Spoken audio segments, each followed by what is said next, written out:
வடகிழக்கு பருவமழை தொடங்கியுள்ள நிலையில் தென்மண்டல வானிலை மைய தலைவர் அமுதா செய்தியாளர்களை சந்திக்கிறார். நேரலை காட்சிகள். அருப்புக்கோட்டை, கோவிலங்குளம் விருதுநகர் மாவட்டத்தில், மக்கினம்பட்டி கோவை மாவட்டத்தில் இந்த இடங்களும் தலா 14 சென்டிமீட்டர் மழை பதிவாகி இருக்கின்றன. தமிழகத்தில் 17 இடங்களில் கனமழை பதிவாகி உள்ளது. இந்த வரைபடத்தில் இப்போது வளிமண்டலத்தில் இருக்கின்ற சுழற்சியை குறித்தும் செயற்கைக்கோள் மூலம் நமக்கு கிடைக்கும் மேக கூட்டங்களின் அமைப்பையும் நீங்க இப்ப பாக்குறீங்க. அதன்படி பார்த்தால் இன்று 19ஆம் தேதி அக்டோபர் தெற்கு கேரளா மற்றும் அதனை ஒட்டிய குமரிக்கடல் பகுதிகளில் ஒரு வளிமண்டல கீழடுக்கு சுழற்சி நிலவுகிறது. அரபிக்கடல்ல நேற்று 18ஆம் தேதி அக்டோபர் தென்கிழக்கு அரபிக்கடல் மற்றும் லட்சத்தீவு பகுதிகளில் கேரள கர்நாடக கடலோர பகுதிகளுக்கு அப்பால் நிலவிய ஆழ்ந்த காற்றழுத்த தாழ்வு பகுதி, அதாவது well marked low pressure area, இன்று 19ஆம் தேதி அக்டோபர் காலை 8:30 மணி அளவில் அதே பகுதிகளில் நிலவுகிறது. இது மேற்கு வடமேற்கு திசையில் நகர்ந்து அடுத்த 24 மணி நேரத்தில் காற்றழுத்த தாழ்வு மண்டலமாக வலுப்பெறக்கூடும். காற்றழுத்த தாழ்வு மண்டலம்ன்றது டிப்ரெஷன். வங்கக்கடல் பகுதி, தெற்கு அந்தமான் மற்றும் அதனை ஒட்டிய தென்கிழக்கு வங்கக்கடல் பகுதிகளில் ஒரு வளிமண்டல கீழடுக்கு சுழற்சி நிலவுகிறது. இதன் காரணமாக தென்கிழக்கு வங்கக்கடல் பகுதிகளில் வருகின்ற 21ஆம் தேதி வாக்கில் ஒரு காற்றழுத்த தாழ்வு பகுதி உருவாகக்கூடும். இது மேற்கு வடமேற்கு திசையில் நகர்ந்து தென்கிழக்கு வங்கக்கடல் பகுதிகளில் காற்றழுத்த தாழ்வு மண்டலமாக அதற்கு அடுத்த 48 மணி நேரத்தில் வலுப்பெற வாய்ப்பு உள்ளது. மழையை பொறுத்தவரை அடுத்த 7 தினங்களுக்கான எச்சரிக்கை. 19ஆம் தேதியிலிருந்து 24ஆம் தேதி வரைக்கும், அதாவது அடுத்த 6 தினங்களுக்கு தமிழகத்தில் அநேக இடங்களிலும் புதுவை மற்றும் காரைக்கால் பகுதிகளிலும் மழை பெய்யக்கூடும்.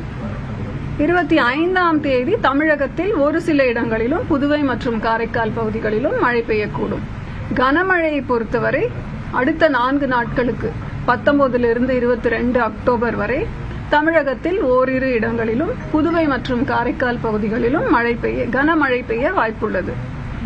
கன முதல் மிக கனமழை எச்சரிக்கை பாத்தீங்கன்னா அதற்கு அடுத்த 3 நாட்கள், அதாவது 23லிருந்து 25 அக்டோபர் தமிழகத்தில் ஓரிரு இடங்களிலும் புதுவை மற்றும் காரைக்கால் பகுதிகளிலும் கன முதல் மிக கனமழை பெய்ய வாய்ப்புள்ளது. இது மாவட்ட வாரியா இன்றைக்கு இந்த அடுத்த 24 மணி நேரத்திலே எந்தெந்த மாவட்டங்கள்ல கனமழை பெய்ய வாய்ப்பு இருக்கு அப்படின்ற ஒரு பிக்சர். இது 11 மாவட்டங்களுக்கு நாம கனமழை எச்சரிக்கை இன்றைக்கு தந்திருக்கிறோம். பொதுவா 20லேருந்து அந்த 24 வரை வட கடலோர மாவட்டங்கள் மற்றும் மேற்கு தொடர்ச்சி மலை மாவட்டங்கள், அதனை ஒட்டிய உள் மாவட்டங்கள்ல கனமழை பெய்யும் வாய்ப்பு உள்ளது. 23ஆம் தேதி, அதாவது இன்றிலிருந்து 5ஆம் நாள் பாத்தீங்கன்னா ஒரு வட கடலோர மாவட்டங்கள் சென்னை, செங்கல்பட்டு, காஞ்சிபுரம், திருவள்ளூர், ராணிப்பேட், வெள்ளூருக்கு ஒரு மிக கனமழை எச்சரிக்கை கொடுத்திருக்கோம். இது அந்த லோ பிரஷர் ஏரியா ஃபார்ம் ஆறத பொறுத்து கொஞ்சம் மாற்றம் இருக்கும். அடுத்து வரும் நாட்கள்ல நம்ம அப்டேட் தருவோம். அப்புறம் மீனவர்களுக்கான எச்சரிக்கை. முதலில் ஆழ்கடலில் உள்ள மீனவர்கள் 21ஆம் தேதி காலைக்குள் கரைக்கு திரும்ப வருமாறு கேட்டுக்கொள்ளப்படுகிறார்கள். அது முதலாவது வேண்டுகோள். அடுத்த 5 நாட்களுக்கு 19லிருந்து 23ஆம் தேதி அக்டோபர் எந்தெந்த பகுதிகளுக்கு செல்ல வேண்டாம் அப்படின்னா தமிழக கடலோர பகுதிகள், மன்னார் வளைகுடா மற்றும் குமரிக்கடல் பகுதிகள், தெற்கு மற்றும் மத்திய வங்கக்கடல் பகுதிகள். அப்புறம் அரபிக்கடல்ல கேரள கர்நாடக கடலோர பகுதிகள், லட்சத்தீவு மாலத்தீவு பகுதிகள், தெற்கு மற்றும் மத்திய அரபிக்கடல் பகுதிகள். இந்த பகுதிகளுக்கு மீனவர்கள் செல்ல வேண்டாம் என்று அறிவுறுத்தப்படுகிறார்கள். எதனால அப்படின்னா சூறாவளி காற்று மணிக்கு 35 முதல் 45 கிலோமீட்டர் வேகத்திலும் இடையிடையே 55 கிலோமீட்டர் வேகத்திலும் வீசும் வாய்ப்பு உள்ளது.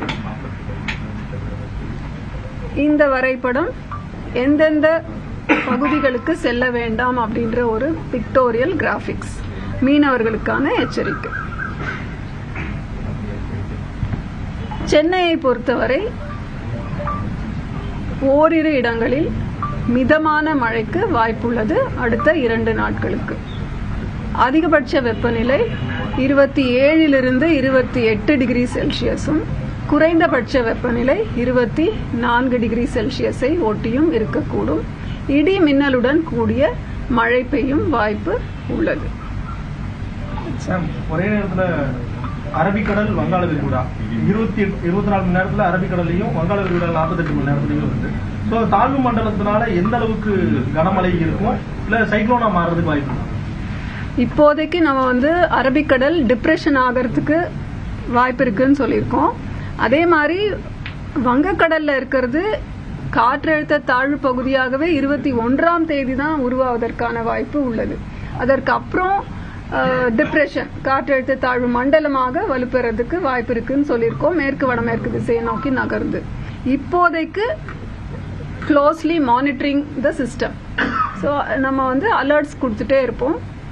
மழை சொன்ன மாதிரி என்ன ஃபோர்காஸ்ட் கொடுத்துருக்கோமோ அது. தேனி அந்த ரிப்போர்ட்ல இருக்கும் பாருங்க. என்கிட்ட இப்ப அந்த தரவு இல்ல, பட் அந்த ரிப்போர்ட்ல இருக்கு. பார்த்து உங்களுக்கு சொல்றேன். அந்த டெய்லி வெதர் ரிப்போர்ட்ல இருக்கு. நான் இங்க வெறும் கனமழை, மிக கனமழை மட்டும் இத ஸ்லைட்ஸ்க்காக எடுத்துட்டு வந்தேன். இன்றைய தேதியின் அறிவிப்புப்படி அரபிக்கடல்ல உள்ளது டிப்ரெஷன் ஆகிறதுக்கு வாய்ப்பு இருக்கு. முதல்ல வங்கக்கடல்ல இருக்கிற சிஸ்டம் லோ பிரஷரா மாறணும். அதற்கப்புறம் சாத்தியக்கூறுகள் உண்டு அப்படின்றதுனால அனௌன்ஸ் பண்ணியிருக்கோம். 21ஆம் தேதியிலிருந்து 48 மணி நேர காலகட்டத்திலே அது காற்றழுத்த தாழ்வு மண்டலமாக மாறும் வாய்ப்பு பலமாகவே உள்ளது. அடுத்தது புயல். அது ஒரு 3 நாட்களுக்கு முன்னாடி நமக்கு நல்ல ஒரு பிக்சர் கிளியரா தெரிய வரும். தாழ்வு மண்டலம் தமிழகத்தை நோக்கி நகர்றதுக்கான சூழல் இருக்கா, இல்ல ஆந்திரா கடலோரம் எந்த பகுதியை நோக்கி நகரும்? யூஸ்வலா நம்மளோட காலநிலைன்னு பாத்தீங்கன்னா அக்டோபர், நவம்பர், டிசம்பர்ல இந்த கோஸ்ட், அதாவது தமிழகம், கோஸ்டல் ஆந்திர பிரதேஷ், அதுக்கப்புறம் ஒரிசா, வெஸ்ட் பெங்கால், இந்த கோஸ்ட் தான் யூஸ்வலா அந்த மேற்கு வடமேற்கு திசை நோக்கி நகரும் புயல்கள் இந்த கரையை தொடும் வாய்ப்பு உண்டு. நம்ம பார்த்துட்டு இருக்கோம். சொல்ல முடியும், அதுக்கப்புறமா தான் சொல்ல முடியும். இப்ப நம்ம மிக கனமழைக்கு வாய்ப்பு கொடுத்திருக்கோம், எச்சரிக்கை கொடுத்திருக்கோம். 23ஆம் தேதி 24ஆம் தேதியில தமிழகத்தை நெருங்கி அதீத கனமழைக்கு வாய்ப்பு இருக்கா? தமிழகத்தை நோக்கி வரும்போது நிச்சயமாக அதற்கான வாய்ப்பு இருக்கும். ஆனா அதை இப்பவே நம்ம சொல்வது கடினம். இடி மின்னலுக்கான எச்சரிக்கை ஏதாவது தனியா பேராமீட்டர்ஸ் இருக்கா? ஏன்னா அதனால மரணம் அடைகிறவங்க எண்ணிக்கை அதிகமாயிட்டு இருக்கு. கரெக்ட். எப்பவுமே இந்த மாதிரி இடி மின்னல் கூடிய மழை மேகங்கள் உருவாகும் வாய்ப்பு அதிகமாகவே உண்டு. ஏன்னா இந்த சீசன்ல சவுத் வெஸ்ட் மான்சூன் சீசனும் சரி, ஏப்ரல் மே காலகட்டங்கள்ல கூட உங்களுக்கு அந்த இடி மின்னலுடன் கூடிய மேகங்கள், அது பேர் கியூமுலோ நிம்பஸ் கிளவுட்ஸ்னு சொல்லுவோம். அதோட வெர்டிக்கல் எக்ஸ்டென்ட் மிக அதிகமாக இருக்கும்போது அது தரைநிலையிலிருந்து ஒரு 14 கிலோமீட்டர் வரைக்கும் கூட அது பெரிய மேகமாக உருவெடுக்கும் வாய்ப்பு இருக்கும். அப்ப அதுல இருந்து வர்ற நம்ம மழை பொழிவும் அதிகம். அதே சமயம் இடி மின்னலுடன் கூடிய அந்த மழை இருக்கும். மக்களுக்கு அந்த பாதுகாப்பு எச்சரிக்கையோட இருக்கணும். அதாவது ஒரு மின்னல் இடி கேட்கும் போது நிச்சயமா இங்க ஒரு எச்சரிக்கை உணர்வோட நம்ம வெளியில போறது தவிர்க்கணும். ஒரு மொபைல் ஃபோன் எடுத்துட்டு வெளியில போறதோ இல்லை எலக்ட்ரிக்கல் அப்ளையன்சஸ் எல்லாம் கொஞ்சம் ஸ்விட்ச் ஆஃப் பண்ணி வைக்கிறது பெட்டர். அந்த மெயின் பிளக் பாயிண்ட்லேருந்து எடுத்து வைக்கிறது நல்லது. மோஸ்ட்லி நம்ம வெளியில போய் அந்த சமயத்தில் இருக்கிறத தவிர்க்கணும். நம்ம நவ்காஸ்ட் புல்லட்டின்ஸ் அனுப்புகிறோம் இல்லைங்களா, எல்லா நவ்காஸ்ட் புல்லட்டின்ஸ்லையுமே நம்ம இடி மின்னல் வரும்போது என்னெல்லாம் பாதுகாப்பு எச்சரிக்கை நடவடிக்கைகள் எடுக்கணும் அப்படின்றத நம்ம தினமுமே அதை போட்டுட்டு தான் இருக்கோம்.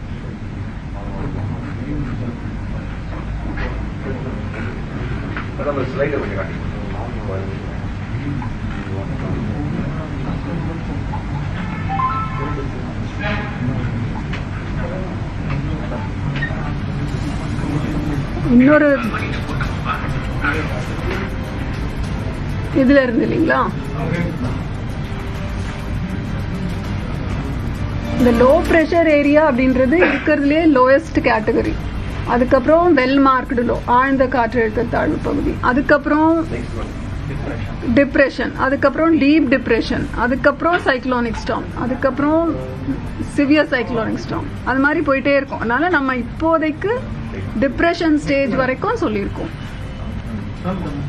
மான்சூன் ஸ்டார்ட் ஆயிருக்கு, இதுவரையும் மழை பெய்யவில்லை மாதிரி. இதுவரை தமிழகத்துக்கு 14 சென்டிமீட்டர் மழை அளவு வந்திருக்கு. 1 அக்டோபர் ஸ்டார்ட் ஆனது.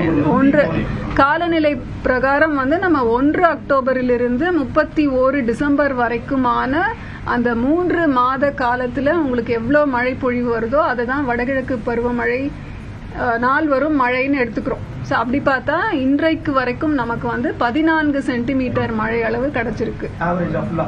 தமிழகம் முழுவதும் எடுத்துக்கொண்டால் அது இயல்பை விட 58% அதிகமாக தான் இருக்கிறது. இன்றைய தேதி வரைக்கும் இயல்பை விட 58% அதிகம்